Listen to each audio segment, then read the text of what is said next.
जय श्री कृष्णा। आज जानकारी लेकर आए हैं ऐसे लोगों के ऊपर जिनको सवारी आना शुरू हो गई हो। तो आप लोगों को अगर सवारी आ जाती है तो किन किन चीज़ों का आपको ध्यान रखना है, ऐसी कौन कौन सी चीज़ें अब आपको आगे करने पड़ेगी। देखो, अगर आपको पहले तो ये बता देते हैं कि सवारी बोलने वाली और बिना बोलने वाली। अगर आपको नई नई सवारी आई है लेकिन अभी बोलती नहीं है, जैसे कि आपको शरीर में सवारी आ गई और आप बैठे हुए हैं कि कभी आधा घंटा आप बस बैठे सुन बैठे हुए हैं। ऐसा नहीं है कि सवारी आती तो आप पालकी लगा के बैठोगे, हो सकता है आप दीवार से टिक के बैठ जाओ, हो सकता है आप यूं ही बैठे रहो या फिर आप घूमने लगो पर बोलो ना, ये भी हो सकता है। तो जब घूमने लगते हो, आप चिल्लाने लगते हो तो 5 मिनट 10 मिनट आप चिल्लाते हो। अगर आप बैठ जाते हो चुपचाप, गुमसुम सी सवारी आती है तो फिर वो एक एक घंटे डेढ़ डेढ़ घंटे आप बैठे रहोगे पर कुछ याद नहीं रहेगा कि उस दौरान क्या हुआ। बाद में जब आप होश में आते हो तब फिर आप बताते हो घर वालों को कि भाई मुझे वाइब्रेशन आ रहे थे, मैं कुछ बोल नहीं पा रहा था, कुछ सुन नहीं पा रहा था। घर वाले बोलते हैं कि भाई तुम तो बैठे हुए थे, 1 घंटा हो चुका है तुमको, या तुमने कुछ कहा। ये सारी चीज़ें होती है। तो जब आप बोलने लगते हो उसके बाद क्या करना है। अच्छा, जब ऐसा हो तो आप किसी अन्य सवारी वाले व्यक्ति से पूछ सकते हो कि आपको जिनकी सवारी आ रही है वो सकारात्मक शक्ति है या नकारात्मक शक्ति है। इस विषय पे आप पूछ सकते हो। अब मान लो आपको पता चल गया कि भाई देव है, घर की कोई देवी है, घर का देवता है। अब आपको क्या क्या करना होगा। सबसे पहले आपको करना पड़ेगा कि उस देवी या देवता को घर में स्थान देना होगा। घर में स्थान देने के लिए आपको एक ऐसी चौकी बनानी होगी, यानी एक चबूतरा बनाना होगा। जैसे कि आपने 4 ईंट ले ली, 4 ईंट ले ली या फिर 6 ईंट ले ली, ईंट को जमा लिया और फिर मिट्टी से उसके ऊपर एक छोटा सा चबूतरा आपको बनाना पड़ेगा और गाय का गोबर कहीं से भी लाके उसको लीपना पड़ेगा। तो ये एक कच्चा आपको ओटला बनाना पड़ेगा घर पे, जहां पर भी जिस घर में आप रहते हो और आपको सवारी आती है। उसके बाद वहीं पर आपको एक मिट्टी का दिया रखना होगा खरीद के, जिसके ऊपर आप कंडा जला के और गुड़ और घी का उस पर आप भोग दोगे। सप्ताह में 1 दिन या अमावस पूर्णिमा, लेकिन दिया हर दिन जलेगा। दिया आपको हर दिन जलाना ही है। सुबह ना जला पाओ, काम पे निकल जाते हो तो शाम को जलाओ, पर उस ओटले पर हर दिन दिया जलना चाहिए घी का। अगर सवारी आपको आने लगी है तो ये घी का दिया गाय के या भैंस का चल सकता है, कोई समस्या नहीं है, घी का दिया होना चाहिए बस। तो अब घी का दिया प्रतिदिन आपको जलाना पड़ेगा। इसके बाद आपको प्रतिदिन नहा कर ही खाना खाना पड़ेगा। बिना नहाए भोजन नहीं करते। अगर सवारी आ जाती है तो भोजन करने से पहले आपको नहाना ही पड़ेगा। अगर आप बिना नहाए भोजन करोगे, हर दिन नहीं नहाते हो आप, तो फिर आपकी सवारी कमजोर हो जाएगी, आना छोड़ देगी। सिर्फ आपको वाइब्रेशन आएंगे, पूर्ण रूप से शक्ति नहीं आएगी। वाइब्रेशन आएंगे, पूर्ण रूप से शक्ति नहीं आएगी। तो आपको प्रतिदिन नहा कर ही भोजन करना है। नहा लिया, दिया लगा दिया या अगरबत्ती लगा ली, वैसे तो दिया लगाना चाहिए, अगरबत्ती नहीं। दिया लगाओ और फिर आप उसके बाद ही आप भोजन पाओ। इसके बाद होती है एक सेली। सेली हर जगह नहीं उपयोग की जाती है। ये कुछ क्षेत्रों में, मध्य प्रदेश में खास करके जिनको सवारी आती है उनको सेली रखना होता है। सेली जो देवी शक्तियाँ होती है स्वयं मांगती है, तो सेली आपको बनवाना पड़ेगा। सेली आपकी खुद की होना चाहिए। जैसे दादा को सवारी आती थी और अब आपको सवारी आती है तो दादा की जो सेली है वो आप उपयोग नहीं कर सकते। वो सेली तो स्थान पर रहेगी आपके घर में, आपको नई सेली आपके नाम पे बनवानी पड़ेगी। जैसे घर में 2 लोग हैं, अब 2 भाई और दोनों को सवारी आ गई, तो दोनों भाइयों को अपनी अपनी अलग अलग सेली कहीं से बनवा के लानी पड़ेगी। वो सेली जो होती है वो एक व्यक्ति के दूसरा उपयोग नहीं करता कि जैसे आपको आ गई तो आप सोचो कि मैं किसी को दे दूं, तो दे नहीं सकते। जिसके नाम की से दादा की सेली है तो घर में व्यवस्थित हमेशा रखी रहेगी। पिता की सेली है वो भी रखी रहेगी। आपको सवारी आई है तो आपको नई सेली बनवानी पड़ेगी। सेली जो होती है ये अस्त्र का काम करती है। ये एक अस्त्र है जिसे हाथ में धारण करने के बाद सवारी जब इसको हाथ में धारण करती है तो बड़ी से बड़ी नकारात्मक शक्ति का झाड़ा लगा देती है, शरीर का बंधन कर देती है, गलत चीजों को बाहर कर देती है। तो सेली बहुत ताकतवर चीज है जो कि सवारी वाले व्यक्ति ही इसका उपयोग करना जानते हैं और करते हैं। तो सेली नई बनेगी, पुरानी सेली नहीं उपयोग कर सकते। जैसे आपको दादा को सवारी थी और आपको आ गई तो आप उस सेली का उपयोग नहीं करोगे। आपको नई सेली, हर व्यक्ति को नई सेली बनवानी ही पड़ती है। खुद के नाम की सेली बनती है। जो लोग सेली बनाते हैं ग्रामीण क्षेत्रों में उनको बताना होता है कि भाई इनके नाम की सेली बनवाना है, तो उनके नाम की ही सेली बनेगी। कोई भी एक दूसरे की सेली उपयोग नहीं कर सकता देवधामी में। इसके बाद जो भी देवी शक्ति आपके घर में आई है सवारी के रूप में, उसके नाम का झंडा आपके घर के ऊपर लगना चाहिए। आपको जब भी सवारी आती है तो उनसे पूछना होगा कि भाई मैं जो झंडा है कौन से रंग का लगा, वो बताएंगे। सफेद रंग का लगेगा या लाल रंग का लगेगा या भगवा रंग का लगेगा, जो जैसा वो बोलेगी सवारी वैसे रंग का ही झंडा आपको लगाना पड़ेगा। वो झंडा जरूरी है, घर के ऊपर ध्वजा लगेगी आपके। इसके बाद सवाल ये उठता है कि ठीक है, सवारी आती है, सवारी आएगी तो आप उनसे बातचीत करोगे, वचन लोगे कि आप कौन हो, क्या हो, हमारे घर में पुरोगे, सहायता करोगे। अगर वो कहते हैं हाँ, तो आपको किसी पवित्र नदी पे ले जाके उनको वहां पर स्नान कराना होगा और जल में खड़े कर कर ही वचन लेने होंगे कि आप हमें जीवन भर पुरोगे। वो कहेंगे कि हाँ मैं पुरूंगी उन्होंने या पुरूंगा। अगर उन्होंने वहां पे वचन दे दिया तो फिर घर लाके आप नियमित बैठक कर सकते हो, फिर आपको कुछ दिक्कत नहीं है। हवन करना चाहो तो घर में आके हवन कर लो उसी दिन जिस दिन आप नहला के लाते हो, या फिर वहीं पे घाट पे आप लोग हवन कर सकते हो, स्वयं भी हवन कर सकते हो। या फिर अगर बावन कुंड कोई जाना चाहता है, जिसको मध्य प्रदेश के रहने वाले हैं, तो बावन कुंड में आप जाएंगे, भैरव जी का मंदिर है, वहां पे पंडित जी बैठे रहते हैं अंधेरी में, यानी कि जब अंधेरी चलती है तब नहीं जाना है आपको, आपको जाना होता है उजाली में, आपको चलना पड़ता है। यानी कि एक होता है आपका कृष्ण पक्ष और एक होता है शुक्ल पक्ष। तो शुक्ल पक्ष में ही आपको बावन कुंड जाना होता है। शुक्ल पक्ष में आप जाएंगे सुबह 10 बजे तक, 11 बजे तक पहुंच जाओ वहां पर, तो ब्राह्मण आपको मिल जाएंगे। 12-1 के बाद कई बार अगर कोई नहीं है तो वो घर चले जाते हैं। 12-1 बजे से पहले पहले सारा पूजन हो जाना चाहिए। तो सुबह आप 9-10 बजे बावन कुंड पहुंच जाओ, तो वहां पर वो स्नान करवा देते हैं, वचन वगैरह हवन वगैरह सब करवा देते हैं। तो वो चीज मध्य प्रदेश के लोग करवा सकते हैं। ये चीज कब नहीं होती? देवशैनी, जब जून में देवशैनी एकादशी आती है तब से लेकर देव उठनी एकादशी जो आपकी दिवाली के बाद आती है, इसके बीच में बावन कुंड नहीं जाना या किसी भी नदी में स्नान वचन नहीं होते हैं। जब भी होंगे तो देव उठनी एकादशी से लेकर देवशैनी एकादशी के बीच में ही हो सकते हैं। तो ये वचन दिलवाना जरूरी होता है। पवित्र नदी में स्नान करवाकर, ये किसी भी पवित्र नदी में आप करवा सकते हो और वहीं पर आप वचन घर के लोग भी ले सकते हो। तो जो व्यक्ति, एक व्यक्ति कोई होता है जो उस देवी या देवता की हमेशा पूजा करेगा।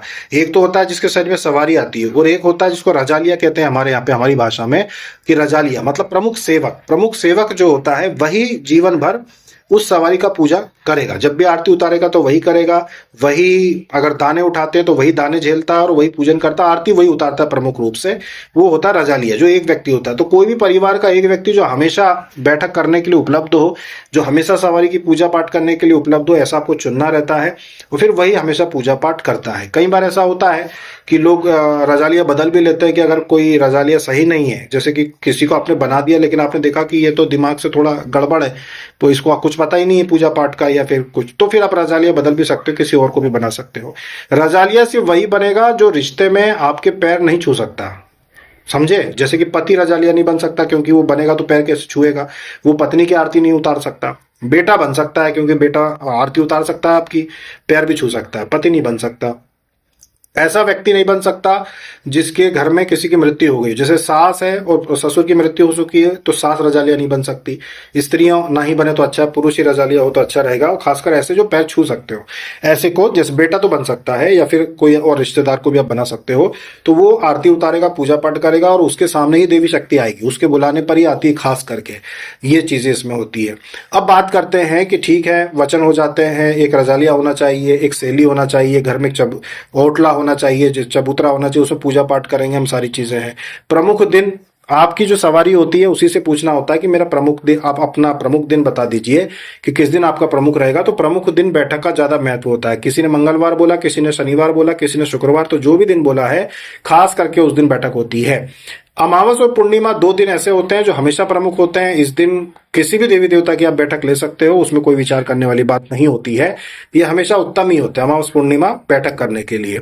अब बात करते हैं कि ये जो सवारी रूप में आते हैं, इनमें और प्रेतात्माओं में क्या अंतर होता है।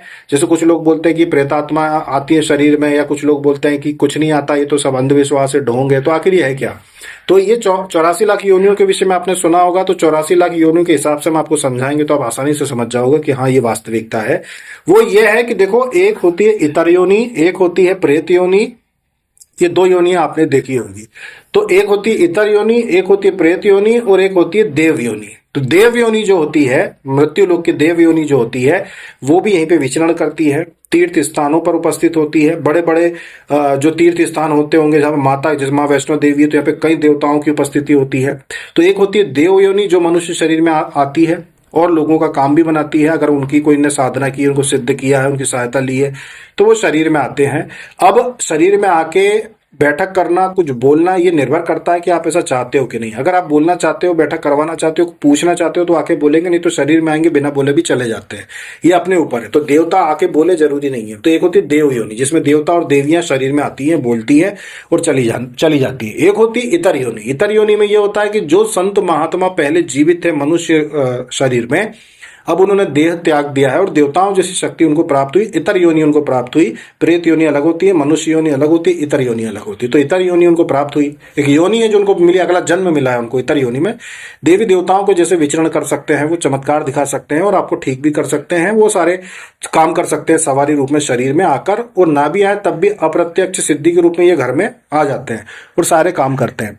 तो ये होती है इतर योनियां। तो ये भी पवित्र होती हैं, देव योनि भी पवित्र होती है। दो योनियां होती है पवित्र जो सवारी रूप में लोगों को आती है, देव योनि आती है और इतर योनियां, यही सवारी रूप में आती है और काम बनाती है सारे, दिव्य दृष्टि जागृत करना, आपको झाड़ा लगाना, वो सारे कार्य जितने भी सहायता करने के होते हैं, ये देव योनि और इतर योनियां करती हैं। अब एक होती प्रेत योनि। प्रेत योनि का मतलब ये है कि प्रेत योनि जिसके पास कोई शक्ति नहीं होती, जो किसी का भला नहीं कर सकती, लेकिन वो शरीर में तो आ सकती है लोगों के, तो वो लोगों के शरीर में आ जाती है और दिखावा करती है कि मैं देवी हूं या देवता हूं मैं, और फिर लोगों के शरीर में आके मदद नहीं करना, सिर्फ भोग ग्रहण करना। और आपने देखा होगा कहीं बैंड बाजे बज रहे हैं, देवी की कहीं पे रैली निकल रही है तो उसमें पीछे नाच रहे हैं, ये जो नाचने वाले होते हैं सब प्रेत होते हैं, ये देवता नहीं है। ना ये इतर योनि है, ना ये देव योनि है। इतर योनि यानी कि संत ऋषि जो पहले मनुष्य थे और अब वो इतर योनि उनको प्राप्त हुई है, उसके बाद उनको मुक्ति भी प्राप्त हो सकती है या उनको पितृलोक भी प्राप्त हो सकता है। पर इतर योनि मिली है क्योंकि कई बार कामना होती है समाज सेवा की, रह जाती है मन में, या कुछ इच्छा हो, देवताओं जैसे विचरण करने की इच्छा होती है कुछ लोगों की, तो वो इतर योनि को प्राप्त होकर देवताओं जैसे उनकी इच्छा पूर्ति के लिए वो विचरण करते हैं। इसीलिए वो कोई दंड नहीं है, क्योंकि इतर योनि में कोई कष्ट नहीं होता, उसमें आनंद ही है, देवता जैसे ही विचरण होता है। तो इतर योनि और देव योनि ये नाचते नहीं है किसी के शरीर में आके कभी भी, कि आपके शरीर में आ जाएं और कहीं पे पंडाल में जाके नाच रहे हैं, देवी के सामने आके, काली जी के सामने जाके नाच रहे ढोल के ऊपर, ये कभी भी देव योनि और इतर योनि जो वास्तविक सवारी वाले लोग होते हैं, बैठक वाले लोग, वो लोग नाचते नहीं है, उनको नहीं आती। जितने भी प्रेत योनि वाले मरे हुए लोग जो कि गंदगी तामसिक जिनकी सोच विचारधारा होती है, जो प्रेत योनि में चले जाते हैं, वही मनुष्य शरीर में आके नाचते हैं कि डीजे पे डांस कर रहे हैं, ढोल नगाड़े पे डांस कर रहे हैं, किसी भी बाबा को देख के शरीर में आ गए, किसी भी पूजा पाठ की जगह को देख के शरीर में आ गए। ये प्रेत योनियों का काम है, ये प्रेतों का काम है कि जहाँ पे 4 लोगों की भीड़ देखिए शरीर में आ गए, ये उनका काम है। देवता ऐसे नहीं आते, देवता अपनी इच्छा से आते हैं। देवता देखेंगे कि भाई पवित्र दिन का चुनाव किया गया है और मुसीबत में सामने वाला बैठक करके किसी की सहायता करना चाहता, तभी देवता आएंगे, तभी देवियां आती हैं, नहीं तो ऐसे नहीं आएंगे कि 10 लोग इकट्ठे हो गए और वो आ जाए अपने आप, ऐसा कभी नहीं करते। बुलाने पे आएंगे पहली बात, दूसरी बात ज्यादा शोर शराबा नहीं मचाएंगे, यानी कि ऐसा नाचना वाचना नहीं करेंगे। हाँ, चिल्लाते हुए आ सकते हैं, जोर से जयकारा लगा सकते हैं, ये देवी और देवताओं के गुण हैं, क्योंकि उनकी ऊर्जा बहुत तीव्र ऊर्जा होती है। और आप जानते हैं कि मनुष्य शरीर 6 फीट का है, पर देवता और देवियों की जो सूक्ष्म शक्ति होती है वो बहुत विराट होती है। तो चिल्लाते हुए आ सकते हैं, क्रोध में दिख सकते हैं, तो नींबू काट सकते हैं, नींबू मांग सकते हैं, नारियल तोड़ सकते हैं, कुछ भी अस्त्र शस्त्र मांग सकते हैं, त्रिशूल मांग सकते हैं, शैली मांग सकते हैं, ये क्योंकि वो उग्र होते हैं, बहुत शक्तिशाली होते हैं, तो वो ऐसे आ सकते हैं। पर डीजे पे नाच रहे हैं, सड़क पे नाच रहे हैं बाल खोल के, ये नहीं होता देवी देवताओं का काम, ये इतर योनियों का काम, प्रेत योनियों का काम होता है, ये प्रेत होते हैं, तो उनको आप सवारी मत समझना। तो आशा है कि आपकी बात समझ में आ गई होगी कि इतर योनि और देव योनि, ये 2 योनियां होती है जो सवारी रूप में पूजे जाते हैं, लोगों के दरबार लगते हैं, लोगों के आप जाते हो, झाड़ा लगवाते हो, जो सारी चीजें होती है ना, ये पवित्र शक्तियां करती हैं। और प्रेत योनि अलग चीज होती है, जिसको अंधविश्वास कहते हैं, वो प्रेत योनि होती है। क्या अंधविश्वास है कि प्रेत आ रहा है, नाच रहा है घर में, हर कुछ मुर्गा मांग रहा है, कुछ भी कर रहा है, वो अंधविश्वास है, क्योंकि वो प्रेत को पूज रहे हैं, जो गलत है वो नहीं करना चाहिए। बाकी देव योनि इतर योनि दोनों पवित्र योनियां हैं, दोनों शक्तिशाली योनियां जो लोगों को भला करती है, समाज सेवा करती है, और उनको उसका कुछ पुण्य नहीं मिलता। वो करती जरूर है सेवा, पूजा जरूर उनको प्राप्त होती है, उनकी शक्ति बढ़ती है, पर पुण्य उनको नहीं मिलता। पुण्य तो इसको मिलता है जो मनुष्य करता है सेवा, जो खुद अपने अंदर सवारी बुला के लोगों को झाड़ा लगा रहा है या लोगों की सेवा कर रहा है, पुण्य इसको मिलता है कुछ प्रतिशत, पूरा तो इनको भी नहीं मिलेगा, क्योंकि इसमें देवताओं की सहायता है, देवता वो चीज काम कर रहे हैं, तो पूरा नहीं मिलेगा, पर कुछ मिलता है इनको भी, पुण्य उसका प्राप्त होता है, समाज सेवा का, ये चीजें होती है, इसीलिए लोग करते हैं ये सारे काम। इसके अलावा इनके इष्ट कोई भी हो सकते हैं। जिसके शरीर में देवी आती है वो शिव जी के भक्त हैं। बहुत सारे लोग आपने देखा होगा कि शरीर में देवी जरूर आती है पर वो शिव जी के भक्त हैं। शरीर में देवी आती है पर वो राधा कृष्ण के भक्त हैं, हनुमान जी के भक्त हैं। तो वो भक्त किसी के भी हो सकते हैं, इष्ट भगवान उनके कोई भी हो सकते हैं। वो अष्टयाम सेवा जो है वो अपने इष्ट की कर सकते हैं, अपने भगवान की पूरी तरीके से भक्ति कर सकते हैं। मंत्र जाप 11 करोड़ का संकल्प लेकर वो सब कर सकते हैं। फिर भी सवारी उनको किसी की भी आ सकती है, उससे उनके इष्ट का संबंध नहीं होता। इष्ट अपने अलग है, मोक्ष प्राप्ति के लिए आप प्रयास अलग कर रहे हो, और देवी देवताओं की सवारी आपको आती है वो अलग चीज़ है, उससे कोई दिक्कत नहीं। ये दोनों चीज़ें अलग अलग है। तो आशा है कि जो लोग नए सवारी वाले हैं उनको समझ में आ गया होगा कि क्या होता है, ये सारी चीज़ें कैसे आपको करनी होती है। रोज रोज बैठक नहीं की जाती, प्रमुख दिन देख कर बैठक की जाती है, हर दिन नहीं की जाती। अगर ज़्यादा लोग आपके घर आते हैं तो सप्ताह में 1 दिन कर लो या सप्ताह में 2 दिन कर लो। जैसे मंगलवार शनिवार चुन लिया या शुक्रवार मंगलवार चुन लिया, ऐसा आप चुन के कर सकते हो। अमावस पूर्णिमा कर सकते हो, ऐसा आप कर सकते हो। रोज रोज नहीं की जाती। बाकी आप समाज सेवा कर सकते हो। और जहां तक कोशिश करें कि समाज सेवा तभी करना जब गुरु जरूर हो, क्योंकि सवारी आने से सुरक्षित नहीं हो जाते आप।